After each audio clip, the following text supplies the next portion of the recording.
寄ってらっしゃい、見てらっしゃい。闇芝居の時間だ。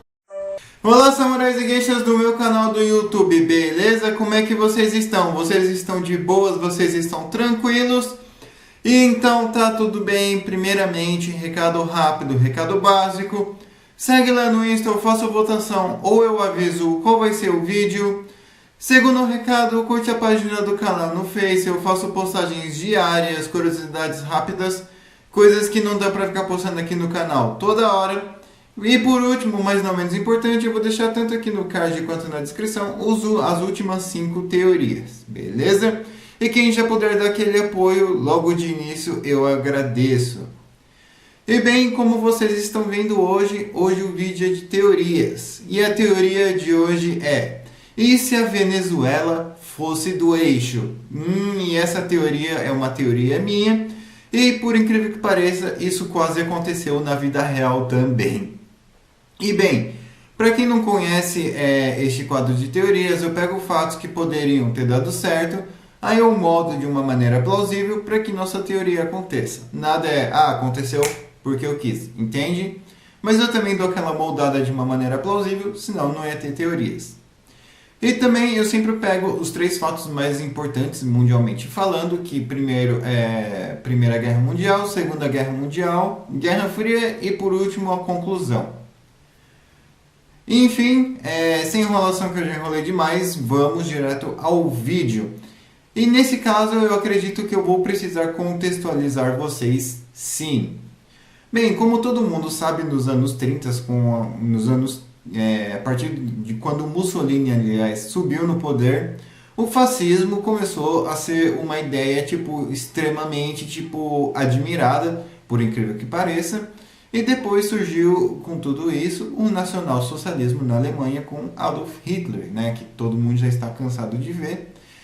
E conforme essas ideologias foram se espalhando, presidentes e líderes, presidentes também entre aspas, foram ali aderindo a essas ideologias, como por exemplo o próprio Getúlio Vargas, Perón, mas que tenha sido ali depois ali da pré-finalzinho da Segunda Guerra, enfim. Mas não só isso, na América Latina inteira, como República Dominicana, com Rafael Trujillo, Honduras, Guatemala, El Salvador, todos eles ali estavam ligados com o eixo de uma maneira direta, inclusive até mesmo a própria Venezuela a partir de 1931. Exatamente, com Eleazar López Conteras. Esse que era um grande admirador de Adolf Hitler e Benito Mussolini, mas também ele fechava com o Japão. E ele ficou de 1931 até 1941 no poder na Venezuela. E ele acabou saindo porque os Estados Unidos ali ameaçou invadir e prender ele. Então, para que ele não seja preso, ele foi meio que obrigado a renunciar. E com isso a Venezuela voltou a ser neutra, pois a mesma mandava barris e barris de petróleo para Alemanha, Itália e Japão. Sim, meus amigos. E bem, vamos começar a teoria a partir daí da Segunda Guerra Mundial, já com o pau quebrando e a Venezuela ali.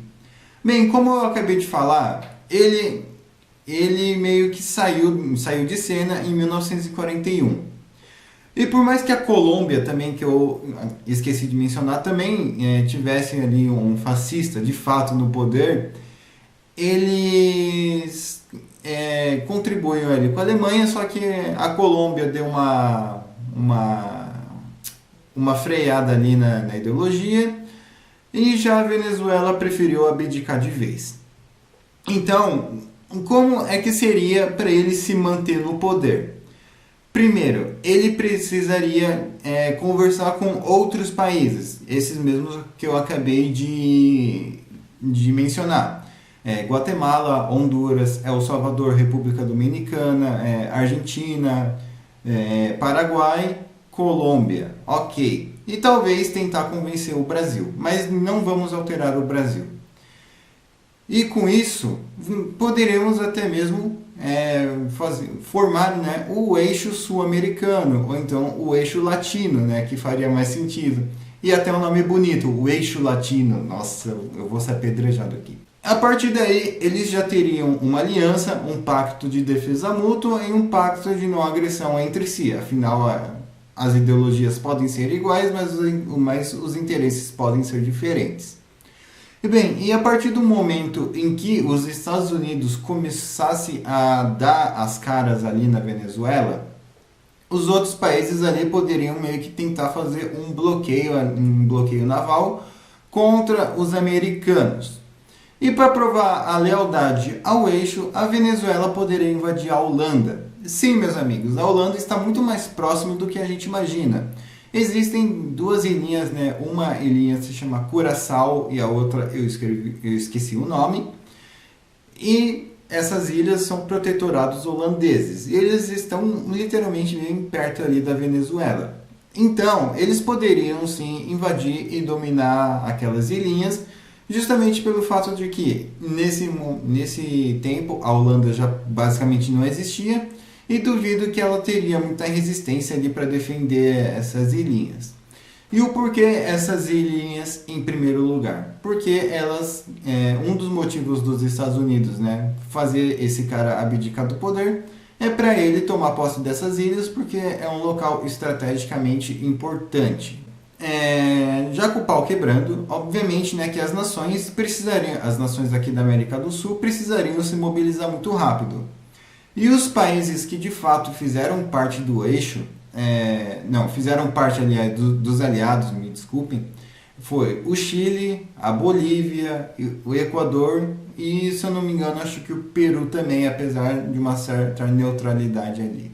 Mas apesar da neutralidade do Peru, eu acredito que em algum momento não tão distante, ele entraria para o eixo latino. Mas o porquê disso? Bem, durante a guerra entre o Chile e o Peru, se eu não me engano em 1800 e pouco, já 1880 e pouco, se eu não me engano, o Chile foi lá e tomou literalmente todo o território do Peru que dava passagem para o mar. Então, e esse território é um território reivindicado pelo Peru até os dias de hoje. Então, obviamente, o Chile jamais iria ceder se o Peru cogitasse a fazer parte dos aliados, mas o eixo poderia prometer, e como eles já estavam em guerra, então por que geral não sair no soco? Mas aí também tem um porém, o Brasil. O Brasil, como nós sabemos, nós somos, né, lá para a Itália. Só que é o seguinte, dessa vez eu acho que a gente não poderia ir para a Itália. O porquê? Porque a gente teria que defender talvez o Suriname, a Guiana Francesa e as três Guianas basicamente, né? Com exceção da Guiana Francesa, que, né, dispensa apresentações, já fazia parte da França, consequentemente já era parte dali dos aliados. Então, eu acredito, né, que isso iria gerar uma treta gigantesca aqui na América do Sul. Só que tem um porém, com tudo isso, o México seria basicamente forçado, né, a entrar na guerra. Afinal, temos Guatemala e Honduras, né, países que eu creio que fazem fronteira com ele, e eu acho que ele não queria uma invasão. Então, o que poderia acontecer nesse momento seria o quê? Um acordo de um pacto de não agressão, ou então uma pancadaria generalizada, que é o que eu acredito, justamente pelo fato de que os Estados Unidos jamais iriam querer fazer fronteira ali com um país inimigo. Então, provavelmente os americanos iriam mandar tropas ali para o México para ajudar os mexicanos a se defender ou até mesmo invadir Honduras e Guatemala. E voltando à Venezuela, agora sim nós vamos utilizar daquelas ilhinhas de Curaçao, lembra que eu falei? Para quê? para eles enviarem petróleo de uma maneira mais barata para esses paizinhos aí do Caribe. E eu nem preciso falar, né, que República Dominicana iria invadir o Haiti. E quem conhece Rafael Trujillo sabe o que ele fez com 300 mil haitianos. Então, é um negócio, né, deveras pesado. Ok, e com tudo isso, a Nicarágua, que ela de fato, né, estava ali suspensa ali para qual lado entrar, no final acabou que ela entrou para os aliados, e aqui não seria diferente. Por quê? Porque a Nicarágua, com toda certeza, o ditador que estava lá, que eu esqueci o nome, ele era fechado com os americanos e ele não ia querer perder o poder. Então ele poderia assim avisar para os Estados Unidos: olha, estou do seu lado, mas você não mexe no meu regime. Então, mano, o continente americano ia pegar fogo. Nossa, o negócio ia ficar muito tenso por aqui. Já no Brasil, eu acredito que eu acredito que eles tentaram invadir a Venezuela de uma vez para tentar cessar os envios de petróleo para os outros países aí do eixo latino. Então, bem provavelmente que nós não iríamos para a Itália, nós ficaríamos aqui, porque teríamos que defender também as nossas cidades. Não dá para ficar defendendo o estrangeiro, me desculpe, Itália, quando nós temos o nosso próprio problema. E ainda assim fazendo fronteiras com esses países. O Uruguai, eu não sei de qual lado ele ficaria. Eu acredito que talvez ele ficaria neutro e entrasse na guerra contra quem atacasse ele. Então, se alguém do eixo atacasse, ele ia para os aliados. Se algum dos aliados quisesse, vamos fazer uma ocupação aqui, @Brasil Cisplatina, só para defender, eu acho que isso não ia dar certo. Mas, de certa forma, o Uruguai seria um ótimo estado tampão, tanto para a Argentina, quanto para o Paraguai, quanto até mesmo para o Brasil. Beleza, mas por que você ainda não deu fim ao conflito? Eu vou explicar aqui na teoria, mas relaxa que ainda está tudo correto, está tudo plausível, não está tendo nenhuma forçação. E por que um dos motivos da demora? Justamente pelo fato de que, obviamente, né, a Venezuela estaria, junto com outros países caribenhos, fazendo um certo bloqueio naval para os americanos não virem aqui para o Brasil. E se os americanos não tivessem vindo para o Brasil, dificilmente eles teriam algum recurso para ficar enviando soldados ali para o norte da África para lutar, né, na Tunísia, na Argélia, contra Rommel. Então, o fato dos americanos terem vindo para cá e terem ficado na ilha de Fernando Noronha, sei lá, eu acredito que seja assim que se pronuncia, eles pouparam bastante recurso.